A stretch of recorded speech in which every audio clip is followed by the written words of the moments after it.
अक्सर ये माना जाता है कि अर्थशास्त्र यानी इकोनॉमिक्स सिर्फ भारी भरकम किताबों, उबाऊ आंकड़ों और शेयर बाजार के जटिल गणित तक ही सीमित है।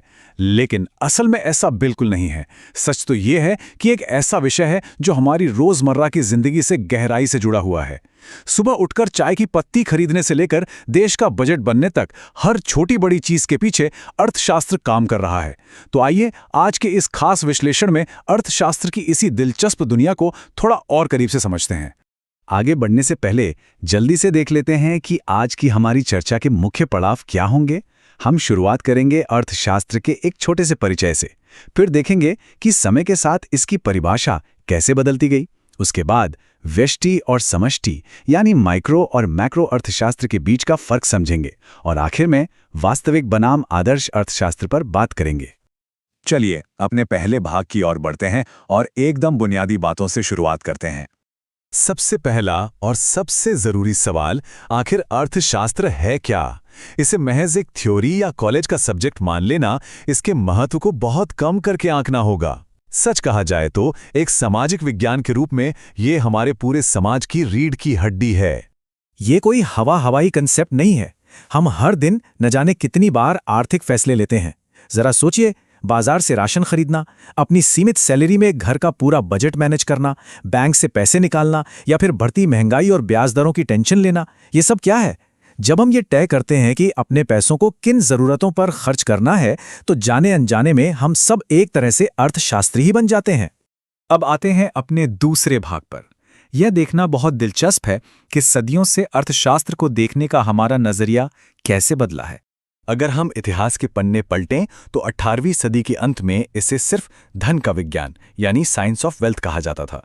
लेकिन सोचने वाली बात है, जिनके पास पैसा नहीं है उनका क्या? इसी कमी को दूर करने के लिए 19वीं सदी में इसका दायरा बढ़ा और ये समाज के भले के लिए कल्याण का विज्ञान बन गया। फिर मध्य 19वीं सदी में एक बहुत बड़ी सच्चाई सामने आई कि संसाधन तो हमेशा लिमिटेड ही होते हैं और यहीं से ये दुर्लभता तथा चयन का विज्ञान कहलाने लगा। 20वीं सदी आते आते फोकस पूरी अर्थव्यवस्था को आगे बढ़ाने पर शिफ्ट हुआ और इसे समृद्धि तथा विकास का विज्ञान नाम मिला। और आज पर्यावरण की चिंता सबसे बड़ी है, इसलिए अब हम इसे धारणीय विकास यानी सस्टेनेबल डेवलपमेंट का विज्ञान मानते हैं।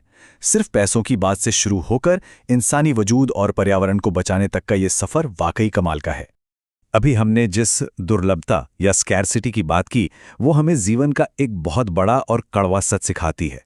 सच ये है कि हमारी ख्वाहिशें और ज़रूरतें असीमित हैं, लेकिन उन्हें पूरा करने वाले साधन हमेशा सीमित होते हैं। इसीलिए हमें हर कदम पर यह चुनना पड़ता है कि इन लिमिटेड संसाधनों का सबसे बेहतरीन और समझदारी भरा इस्तेमाल कैसे किया जाए। चलिए इसे एक सिंपल से उदाहरण से समझते हैं। मान लेते हैं कि किसी देश में अचानक गेहूं की मांग बहुत बढ़ जाती है। अब क्योंकि संसाधन जैसे कि जमीन, पानी और मजदूर सीमित हैं, तो हम गेहूं और कपड़े दोनों का असीमित उत्पादन तो नहीं कर सकते हैं ना। यहां पर हमें एक समझौता यानी ट्रेड ऑफ करना पड़ता है। हमारे पास दो ही रास्ते बचते हैं। पहला विकल्प, हम कपड़े और गेहूं का उत्पादन उसी पुरानी रफ्तार से करते रहें, या दूसरा विकल्प, हम कपड़े की फैक्ट्रियों से कुछ संसाधन निकालकर उन्हें खेती में लगा दें। जाहिर है दूसरे तरीके से गेहूं तो ज्यादा पैदा होगा, लेकिन कपड़े का उत्पादन घट जाएगा। यही तो अर्थशास्त्र का कोर कंसेप्ट है कि कुछ पाने के लिए संसाधनों का सही बंटवारा करना ही पड़ता है। इसी के साथ बढ़ते हैं अपने तीसरे भाग की तरफ, जहां हम अर्थशास्त्र के दो सबसे बड़े पिलर्स व्यष्टि और समष्टि यानी माइक्रो और मैक्रो अर्थशास्त्र को समझेंगे। इन दोनों के बीच का अंतर समझना किसी कैमरे के जूम इन और जूम आउट फीचर को समझने जैसा है। जब हम जूम इन करके किसी एक व्यक्ति, एक ग्राहक या एक अकेली कंपनी के फैसलों को गहराई से देखते हैं, तो वो माइक्रो यानी व्यष्टि अर्थशास्त्र है। इसके एकदम उलट जब हम कैमरे को जूम आउट करके पूरी तस्वीर देखते हैं, यानी किसी एक इंसान की नहीं बल्कि पूरे देश, समाज या सरकार की अर्थव्यवस्था को समझते हैं, तो वो मैक्रो यानी समष्टि अर्थशास्त्र कहलाता है। इस अंतर को थोड़ा और साफ करते हैं। माइक्रो इकोनॉमिक्स में हम ये देखते हैं कि किसी एक प्रोडक्ट की कीमत कैसे तय होती है या एक इंसान की इनकम क्या है। इसका मुख्य लक्ष्य होता है कम से कम खर्च में सबसे ज्यादा संतुष्टि पाना। वहीं दूसरी तरफ मैक्रो इकोनॉमिक्स में बात पूरे देश की होती है।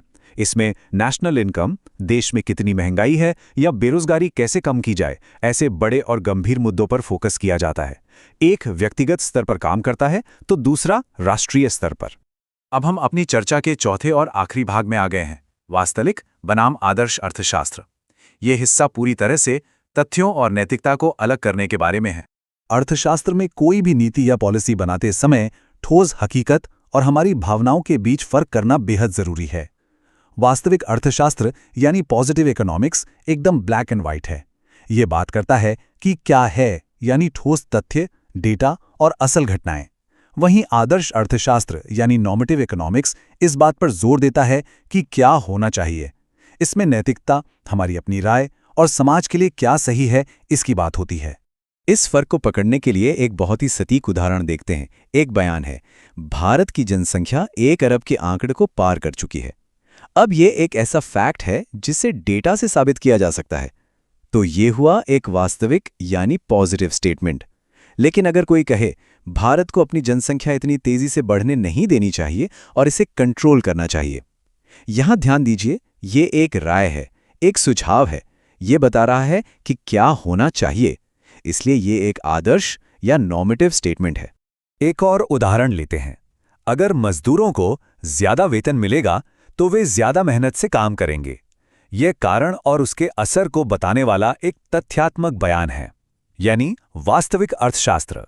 लेकिन अगर इसी बात को ऐसे कहा जाए कि कड़ी मेहनत के साथ न्याय करने के लिए फैक्ट्रियों को मजदूरी बढ़ानी चाहिए, अब यहां न्याय और नैतिकता की बात आ गई। ये एक आदर्श स्थिति की मांग कर रहा है, इसलिए ये आदर्श अर्थशास्त्र का हिस्सा है। एक देश को सही दिशा में चलाने के लिए इन दोनों ही पहलुओं की जरूरत होती है, लेकिन इनके बीच का फर्क हमेशा शीशे की तरह साफ होना चाहिए। और अब विश्लेषण के इस सफर के अंत में हमारे सामने सस्टेनेबल डेवलपमेंट का एक बहुत ही गहरा सवाल खड़ा होता है। आज जिस तेजी से हमारे जंगल, खनिज और बाकी प्राकृतिक संसाधन खत्म हो रहे हैं, उसे देखते हुए हमारी आने वाली पीढ़ियां अपने आर्थिक विकास और बुनियादी अस्तित्व के बीच तालमेल कैसे बढ़ाएंगी, ये सोचना बेहद जरूरी है। क्योंकि अर्थशास्त्र सिर्फ आज की तिजोरी भरने का तरीका नहीं है, बल्कि ये हमारे कल को सुरक्षित करने का एक नैतिक ढांचा भी है। इस गंभीर सवाल के साथ आज की ये चर्चा यही समाप्त करते हैं। हमारे साथ इस विश्लेषण का हिस्सा बनने के लिए बहुत बहुत शुक्रिया।